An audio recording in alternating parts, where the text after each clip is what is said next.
Towanta te chevauchait, perdu dans l'insondable plaine du nord-ouest. C'était le soir. Le vent à peine berçait le haut foin vert du grand désert dormant. Ma montière, épuisée, avançait lentement. Je me sentais tomber aussi de lassitude. Depuis de longs instants, scrutant la solitude, je cherchais du regard, au fond de quelque val, une source où j'irais abreuver mon cheval, ou, pour passer la nuit, je déplierais ma tente. Et j'allais m'arrêter au bord d'une eau chantante, quand soudain j'aperçus, au détour du chemin, une crise tenant son enfant par la main, et tout près d'eux un blanc à la mine farouche, et dont un rire amer parfois crispait la bouche. Ils étaient arrêtés et parlaient bruyamment, avec un frénétique et fauve emportement, trahissant tout le feu d'une ardente dispute. Un outrage allait-il provoquer une lutte? Le gazon du désert serait-il teint de sang? Je pressentais, fébrile, un drame saisissant, comme il s'en dénouait si souvent dans les plaines, quand les Anglais prenaient pour femmes les Indiennes, et que, foulant aux pieds le solennel serment, prêté devant l'autel d'azur du firmament, ils les abandonnaient pour épouser des blanches. La crise, qui venait de parler de revanche, haussait la voix dans l'ombre indécise du soir, et, m'étant approché quelque peu, pour mieux voir, le groupe qu'Ademi cachait de longues herbes, j'entendis nettement ces paroles acerbes, dont le poignant écho, malgré tant de longs jours, dans le fond de mon cœur vieilli, frémit toujours. Retourne chez toi, traître. Oui, rentre au logis, lâche. Va retrouver Dora. Regarde, elle se cache là-bas, derrière un tronc d'arbre, d'un œil jaloux nous guettant, pour savoir si, tombée à genoux, rampante devant toi, comme un chien qu'on repousse, je vais te supplier, de ma voix la plus douce, les bras levés au ciel, de ne pas expulser la mère et son enfant.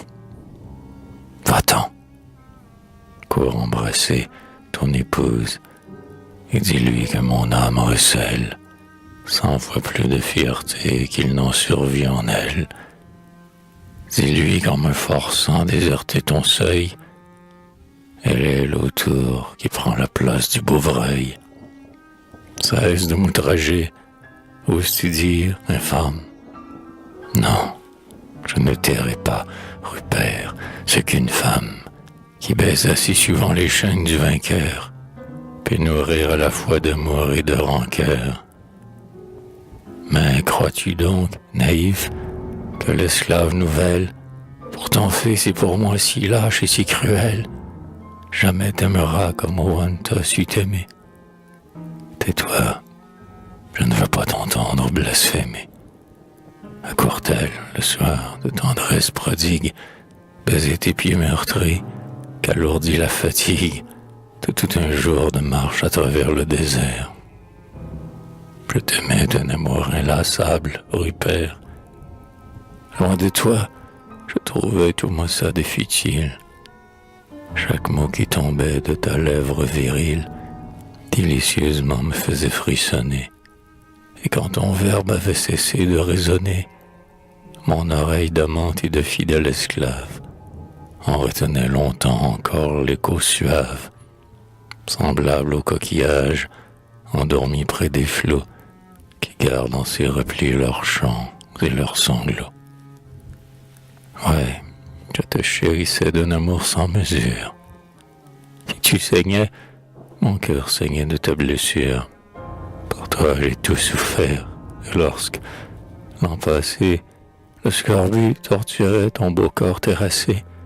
J'ai veillé 12 nuits à côté de ta hutte, gisante sur le sol glacé, comme une brute, sans manger, sans boire, affaissée, aux abois, cherchant à percevoir quelques sons de ta voix à travers les soupirs des brises de la plaine. Par là au Manitou, retenant mon haleine, de crainte que Dora dans l'ombre ne guetta, et pas ne vint dire à la pauvre Wanta que Rupert, triomphant un matin de la fièvre, déposerait encore un baiser sur ma lèvre.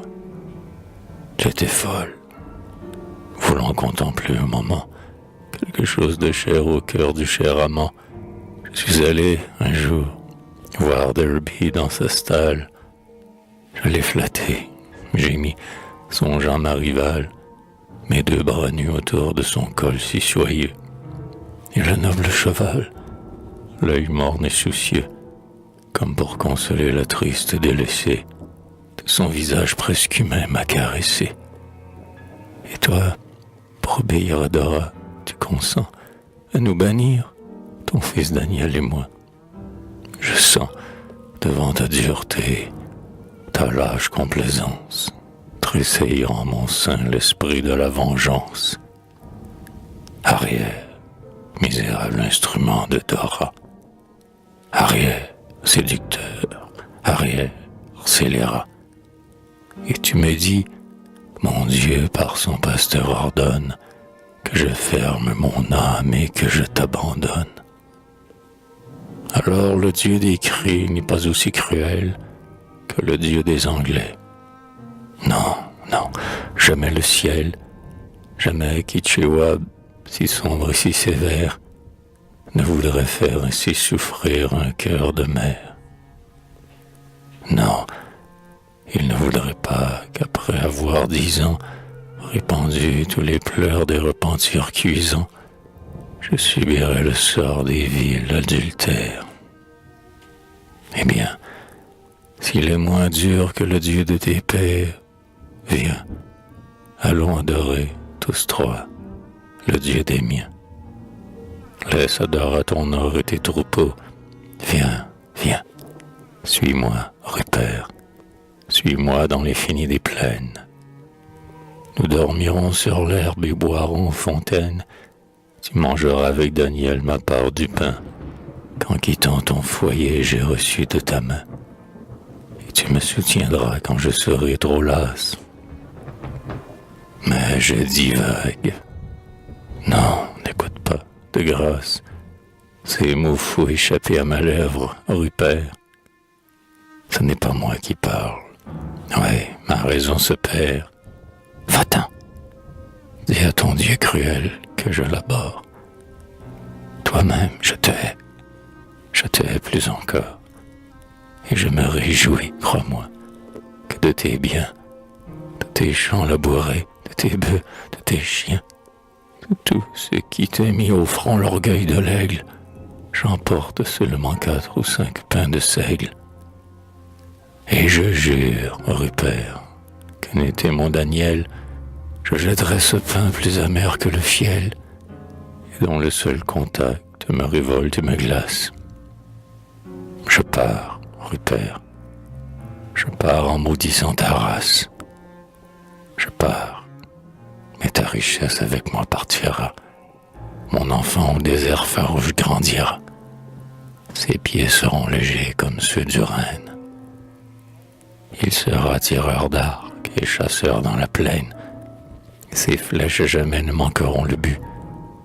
Il deviendra le chef d'une grande tribu. Et, gardant aux Anglais la rancœur du sauvage, semera dans l'ouest épouvante et ravage.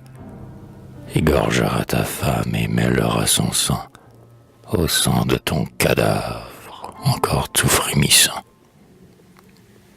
Et pendant que tombait des lèvres de l'Indienne ce discours où vibrait la rage de l'hyène, les astres, s'allumant aux plaines de l'azur, rayonnaient d'un éclat plus brillant et plus pur, comme si Dieu touché d'une telle démence voulait éliminer sur le désert immense le sentier solitaire ouvert aux deux bannis. Et dans ces malheureux, confusément punis, victimes du mépris et de l'ingratitude, je croyais voir, au fond d'une autre solitude, chassée par Abraham obéissant au ciel, la pauvre esclave Agar et son fils Ismaël.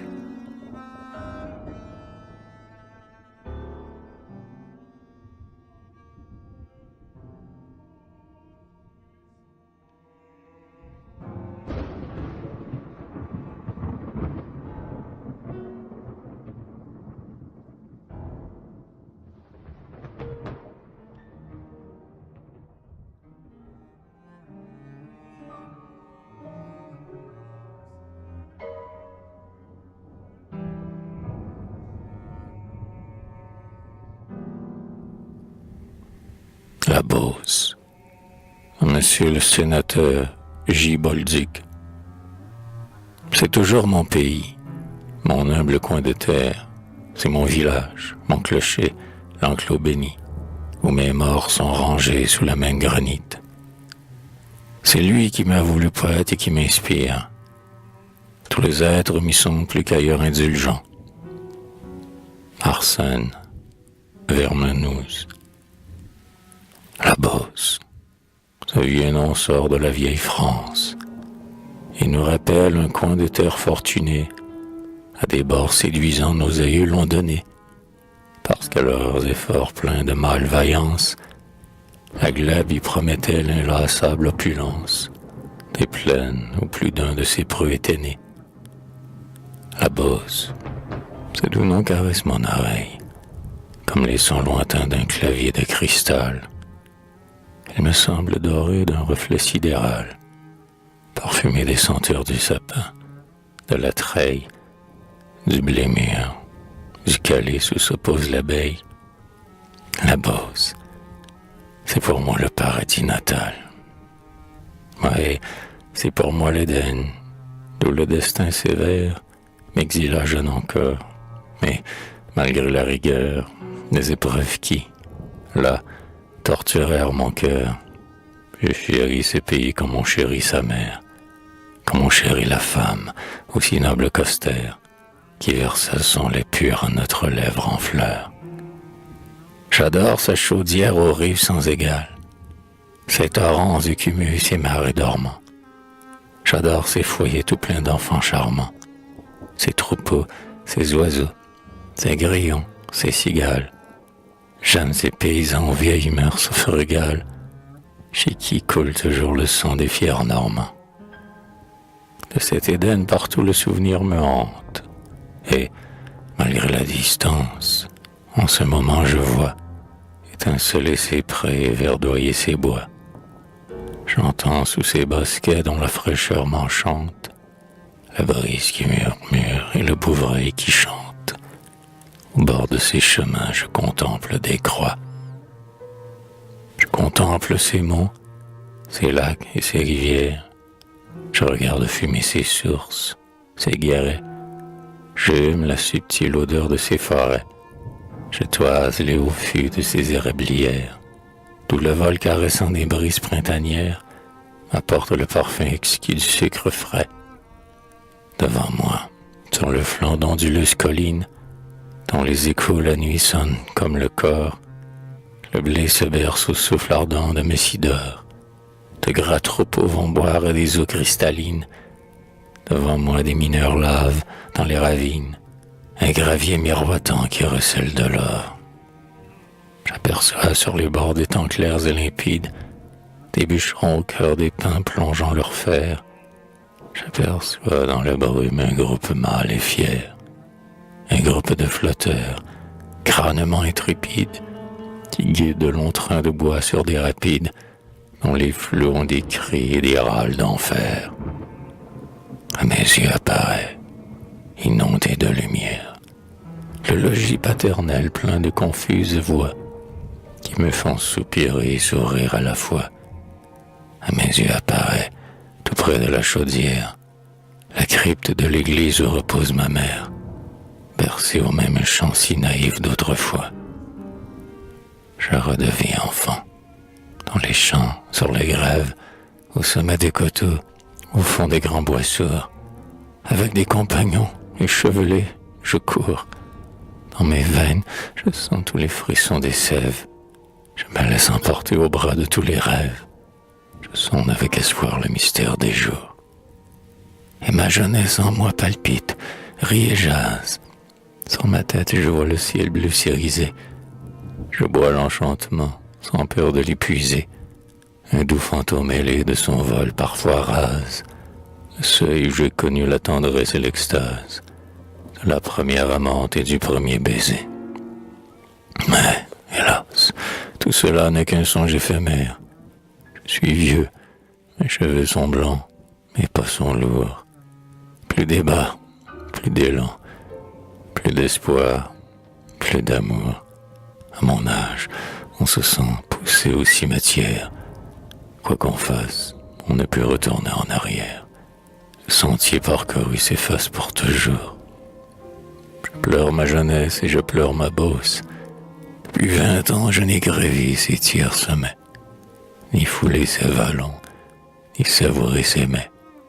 Peut-être qu'un jour, si le ciel ne m'exauce, je ne pourrai dormir quand s'ouvrira ma fosse, dans l'ombre où sont couchés tant d'êtres que j'aimais. J'espère cependant qu'au-delà de la vie, nous contemplerons tous de grands prés, de grands bois, comme ceux qu'en esprit par moments j'aperçois, que, bercés par les flots d'ineffable harmonie, nous causerons souvent de la terre bénie. Nous avons aimé pour la première fois. J'espère, d'un espoir enivrant et durable, que pour l'éternité nous nous retrouverons, qu'alors du sol natal couronnera nos fronts, que sans fin, éblouis devant la même table, nous y dégusterons le blond sucre d'érable qui parfume en avril tous les seuils beaucerons.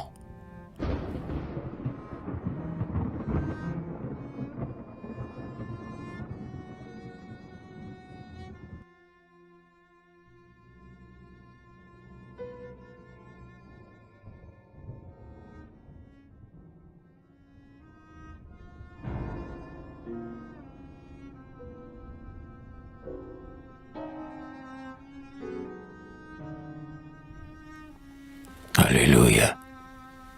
À J.B. Bérard. Alléluia. La terre est libre du linceul qui la cachait depuis tant de longs jours moroses. Tout renaît, tout brille, ondes, arbres, gazons, glaïeuls. Alléluia. Porte ressuscite les roses. Sorti de son tombeau, partout le doux printemps prodigue ses clartés, ses senteurs, ses murmures. Des vols harmonieux effleurent les étangs, et des frissons d'amour courent sous les ramures. Le vent fait gazouiller la harpe des roseaux. La sève bouillonnante enfle les jeunes pousses. Des écharpes dansant flottent sur les ruisseaux, et le soleil teint d'or l'émeraude des mousses. De la fontaine monte un joyeux trémolo, et le bohème ailé chante en gorge pleine, sous les arceaux du pin, de l'orme et du bouleau, au frais babiel des eaux mêle sa cantilène. Dans les flammes de l'aube et les éclairs du soir, chaque feuille s'embrase et chaque fleur s'allume, sous les feux de midi, comme un vaste encensoir. À l'horizon serein, le grand monde azur fume. La glèbe fume aussi, sous le soc déchirant, comme un sein entrouvert par le sabre ou la lance. Des chauds guérets s'élèvent un effluve enivrant, comme le raisin mûr et comme l'espérance.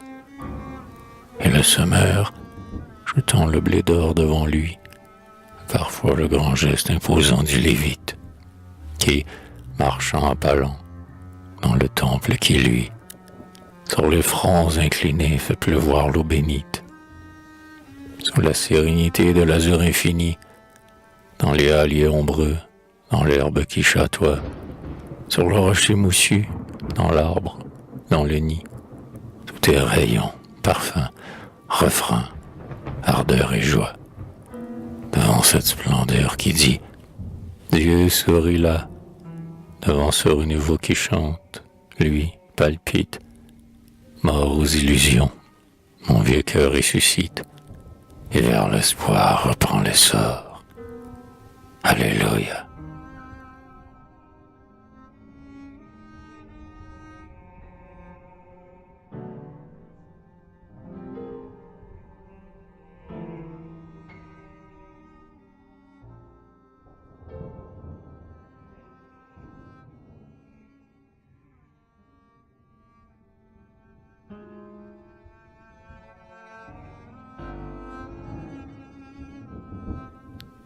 Sous-bois, à Georges Bellery. Le premier gel d'automne a mordu la forêt. Les feuillages sanglants ont la froideur des marbres. Un lambeau de soleil à peine transparaît à travers les rameaux échevelés des arbres. Des frissons douloureux traversent le grand bois. On croirait que l'écho redit des cris d'alarme. Et d'instant en instant, une feuille aux abois tombe comme une larme.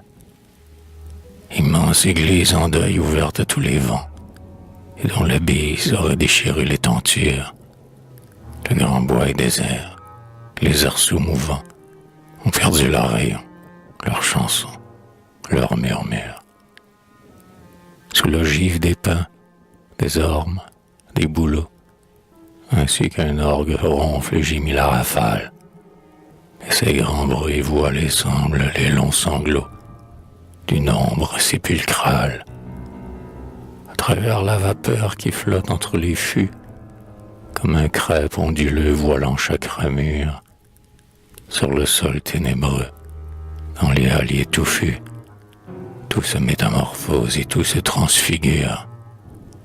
Des troncs d'arbres géants, ça et là renversés, que la mousse et l'oubli couvrent de leur sueur, sont les tombeaux verdis, mornes et délaissés, d'un vaste cimetière.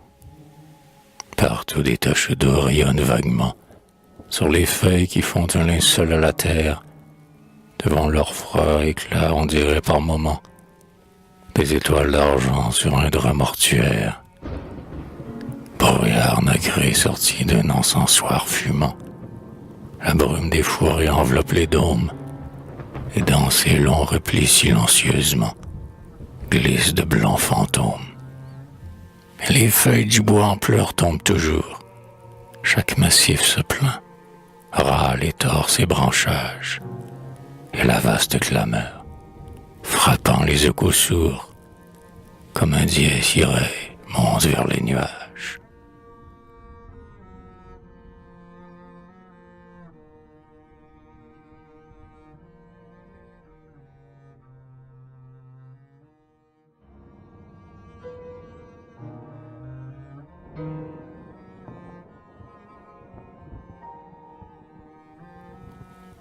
Nuit de Noël, à J.B. Cahouette.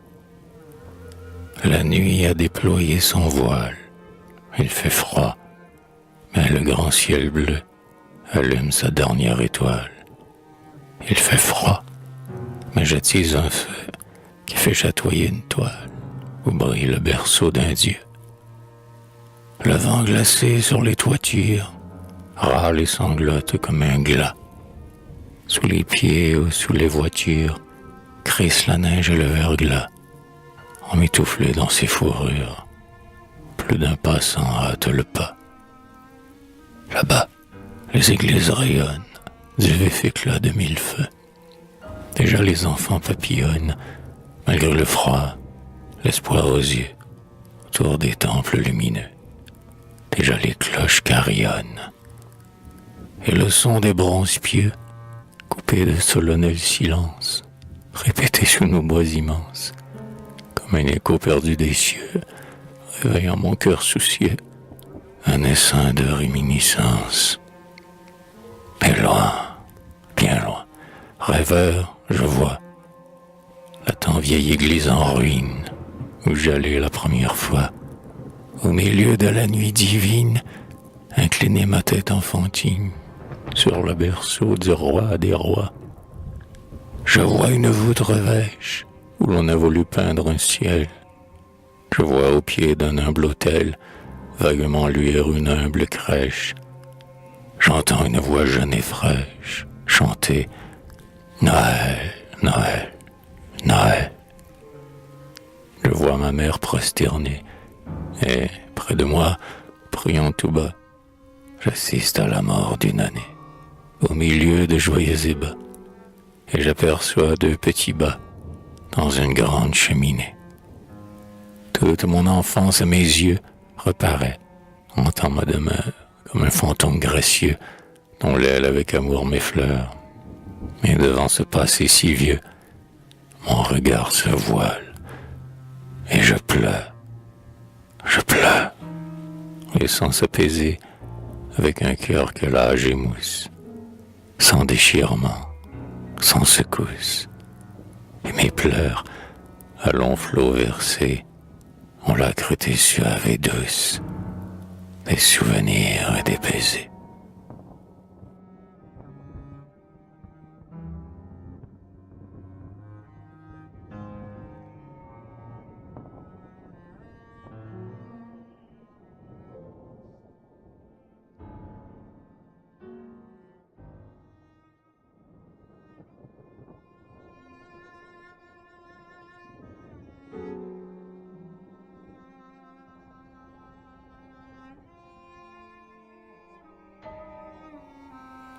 Les plongeurs. Depuis des siècles, chaque génération nous a jeté à pleine main tout un semis de perles merveilleuses dont nous nous sommes emparés, dont nous ornons notre pensée et notre vie tout entière, sans jamais peut-être avoir eu l'ombre d'un souvenir pour tous les disparus auxquels nous devons tant de jouissance ou tant d'éclat, sans qu'un sentiment vague de reconnaissance nous ait même effleuré. Georges Massencier. Les hommes de Ceylan, à l'œil perçant et fier, plongent, sans sourciller, dans l'onde qui déferle, violant les secrets farouches de la mer, pour y chercher la perle. Hélas, quel sort attend ces pêcheurs entêtés? Quel péril l'océan leur cache en ses abîmes? Combien de malheureux n'en sont pas remontés? Chaque jour va croissant le nombre des victimes. La mort guette sans fin les plongeurs sous les eaux. La fièvre les saisit au lit du madréport. L'algue les enveloppe en ses traîtres réseaux. Le requin les dévore. Et les bijoux nacrés que le désirité tire du sombre gouffre étreignant sa poitrine resplendissent, un soir, au col d'une beauté, comme les pleurs de l'aube au pli de l'églantine. Mais celle que ce don royal doit ennoblir, songe-t-elle jamais, dans son insouciance, au courageux chercheur qui va s'ensevelir sous la houle en démence? Qu'importe un panneau dont le grand flot brutal étouffe pour toujours l'audace opiniâtre, si des perles, aux feux étincelants du bal, rehaussent la fraîcheur d'une gorge d'albâtre. Nul de ces découvreurs hardis n'a suspendu la nacre à sa gorge âpre et toute ravagée. Chacun d'eux meurt dans l'ombre, et son nom est perdu dans l'ultime plongée.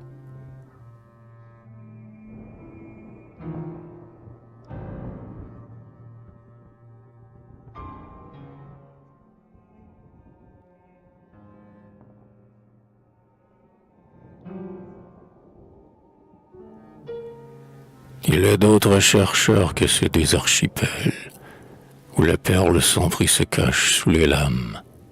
Ces nobles travailleurs, aux labeurs immortels, sous l'océan humain scrutent le fond des âmes. Sourds au bruit des courants déchaînés autour d'eux, et le front éclairé par des lueurs étranges, ils descendent parfois dans des bas-fonds hideux, y remuant des fanges. Ces sondeurs d'infini, savants, penseurs, voyants, auxquels la jalousie Algue infâme, s'attache, s'obstine à chercher dans des flots tournoyants le plus pur des joyaux, la vérité sans tache.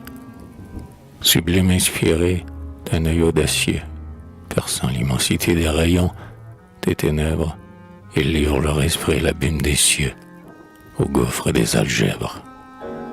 Et Pascal et Franklin, Newton, Dante et Schiller, si grands par leur génie et leur persévérance, à travers les remous d'une insondable mer, ont puisé pour leur race une richesse immense.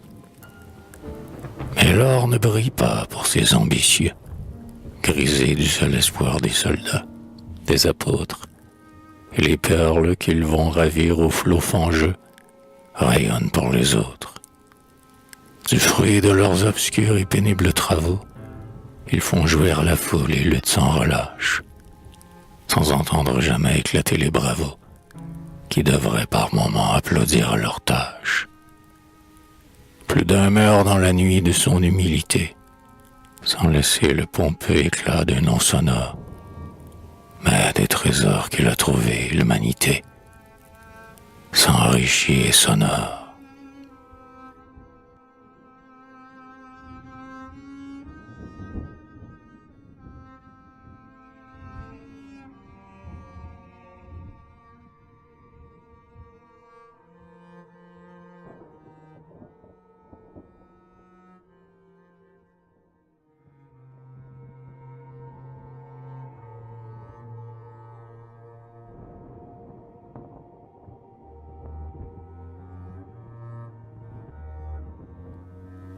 La voix du cœur, à Jules S. le sage. Errant dans la campagne, au temps de la moisson, un jour, je m'arrêtai devant une maison, pauvre paysan. Deux enfants blonds et roses jouaient tout près du seuil. Les portes étaient closes, et rien ne remuait dans le logis obscur. Les parents devaient être au champ, dans le blé mûr, et les enfants, voyant un étranger, s'enfuirent. Un mot les rappela.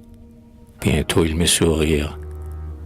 Alors je m'approchai du plus jeune des deux, et je lui demandai, caressant ses cheveux, « Veux-tu venir avec moi te promener, cher ?»« Ah oui, je veux. »« Non, non, clama le petit frère. »« Pourquoi n'aimes-tu pas qu'elle me suive ? Dis. » Je crains qu'en me quittant elle aille au paradis. Je préfère la voir près de moi, sur la terre. Mais tu ne crains donc pas pour elle la misère? Je crains de ne pouvoir plus l'embrasser jamais. Tous les jours elle aura quelques nouveaux jouets et se régalera de 1000 friandises. Elle mange chez nous des prunes, des cerises. Elle s'amuse avec les fleurs, les papillons. Au lieu de ces vilains habits, de ces haillons, qui donnent la nausée aux petites demoiselles, on lui fera porter des rubans, des dentelles. Elle pourra s'ébattre et courir n'importe où. Plus tard, tu lui verras des diamants au cou et des bracelets d'or au poignet. Le dimanche, notre maman lui met sa belle robe blanche. Tout ce qu'elle voudra, je le lui donnerai. Elle s'endormira dans un berceau doré. Non, non, non. Tout cela pour moi ne compte guère. Mais que veux-tu de plus pour ta sœur? Dis. Sa mère.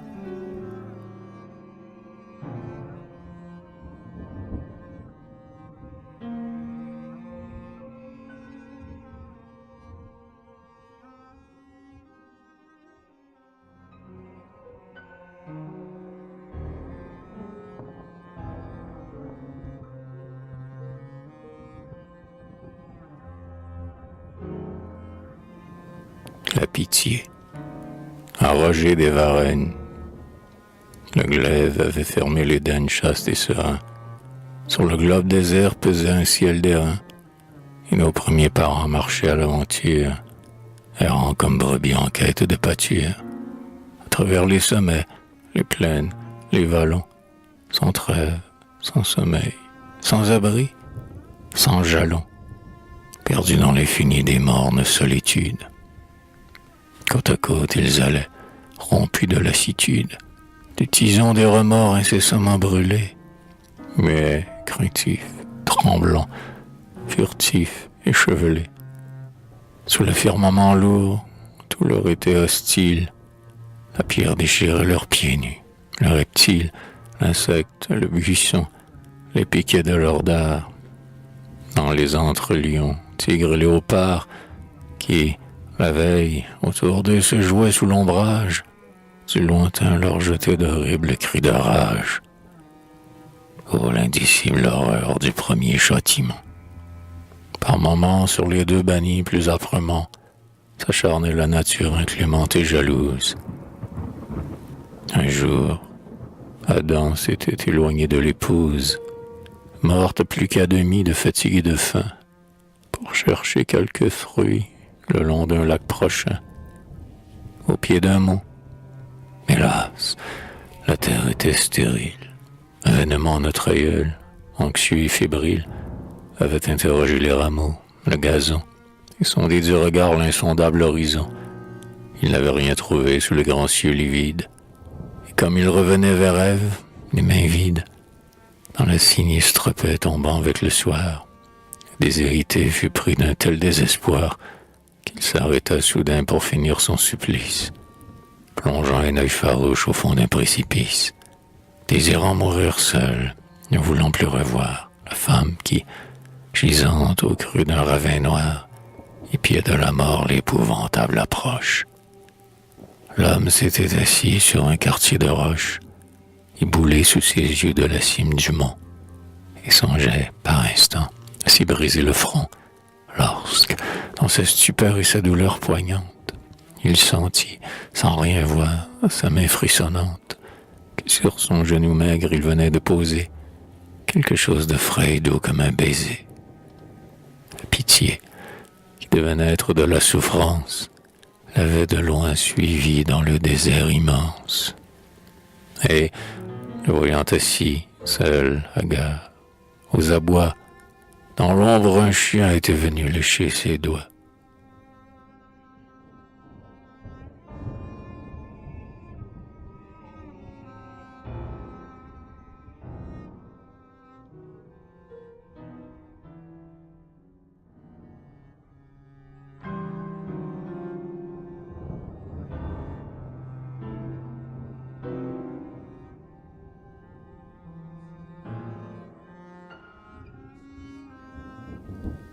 Les moineaux.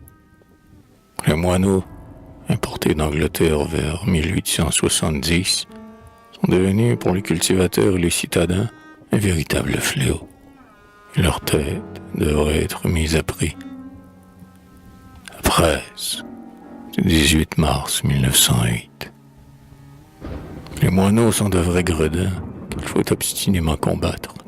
Ils pillent vergers et jardins et font partout le diable à quatre. Ces oiseaux sont mauvais coucheurs, et cherchant toujours des querelles, ils se sont fait les dénicheurs de nos charmantes hirondelles. Au calme des grands bois rugueux, ils préfèrent le bruit des villes, et la moitié du temps, ces gueux sont en pleine guerre civile. On ne les voit jamais au champ, chasser les dangereux insectes. Ils satisfont mieux leur penchant dans quelques rigoles infectes. Maladroits et capricieux, ils narguent le froid qui les pique et ne quittent jamais nos cieux pour la floraison du tropique. Ces nigauds, plutôt que de fuir notre zone âpre et désolée, passent tout l'hiver à souffrir de la disette et de l'onglet. Quand sont disparus les frimas aux fenêtres, si longtemps closes, les passereaux ne chantent pas la résurrection des roses. Au lieu d'imiter les linots, les rossignols et les fauvettes, cachés dans leurs trous, les pierrots ridiculisent les poètes. Tandis que les oiseaux chanteurs font la vie en joyeux artistes, ces sales petits malfaiteurs sont toujours affamés et tristes. Heureux pourtant de leurs méfaits, les parasites font leur ponte dans des nids si gauchement faits que les hiboux en auraient honte. Du train qu'ils vont, ces endiablés, aussi féconds que la vermine, en se répandant dans les blés, nous amèneront la famine. Faisons donc la guerre aux moineaux, avant qu'ils soient notre ruine, et pour ces lâches tyranneaux, dressons partout la guillotine. Exterminons tous ces jaloux, aussi malicieux que bêtes, et, comme on traite encore le loup, donnons des primes pour leur tête.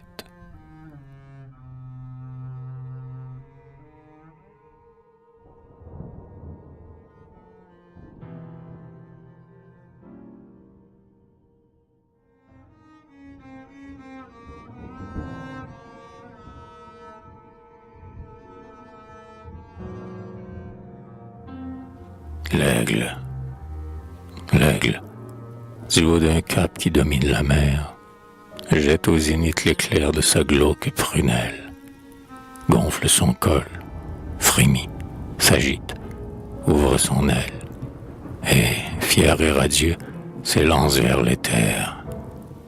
Il monte, il monte, il monte, et le noble oiseau râle, de plaisir au-dessus du nuage vermeil.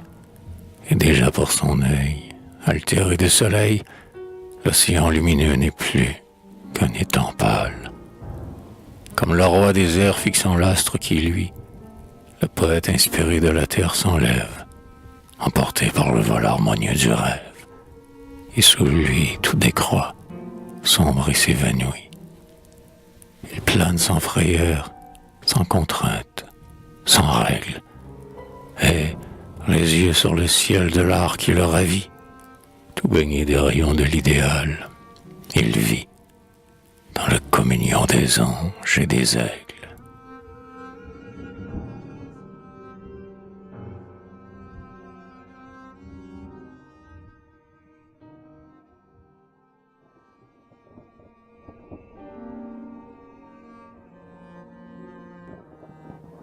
Devant la statue de Lincoln, au parc Lincoln de Chicago, à Archambault. Incarnant Marc Aurèle, Ésope et Démocrite, et rêvant de servir la liberté proscrite, l'obscur Lincoln gravit les sommets lumineux, où l'astre du triomphe a versé tous ses feux. À la fois clément, ferme, ardent, rieur, austère, officiers et soldats en lui voyaient un père.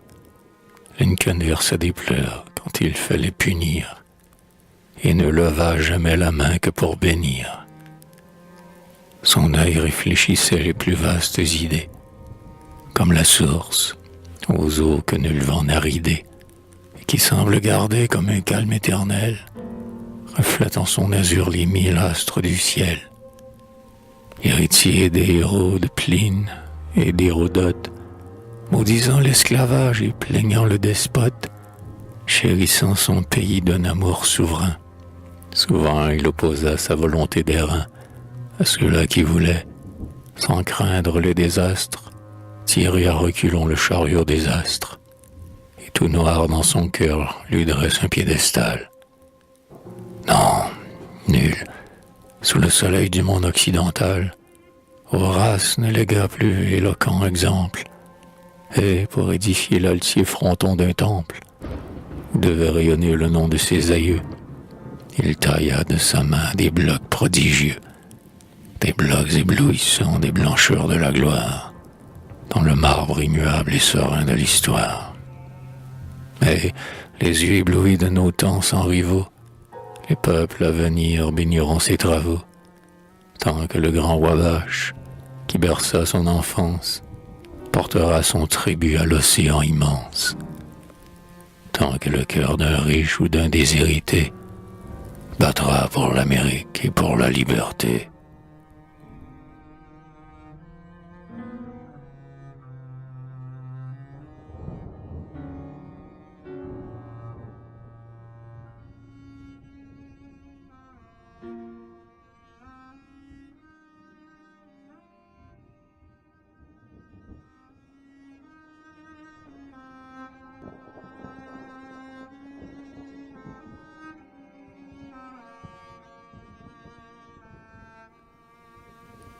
La coupe du soleil. Pour le soleil, la terre est une coupe immense, qui tourne autour de lui sans heurts et sans effort. Chaque matin, à l'heure où sa course commence, du vin de la lumière, il l'emplit jusqu'au bord. À l'horizon, le soir, il boit l'ardent fluide qui déroule ses flots sur la création. Il le boit à longs traits, comme le prêtre vide le radieux calice à la communion. L'éternel éclaireur épuise la lumière, dont les ondes dorées déçuent l'immensité, puis, fermant lentement sa sanglante paupière, il plonge dans la nuit le vase illimité. Sur ce vase, il étend l'ombre comme une moire, où s'allume l'éclair de la lampe d'Endor, tel le lévite où s'y recouvre le ciboire d'un voile parsemé d'une floraison d'or.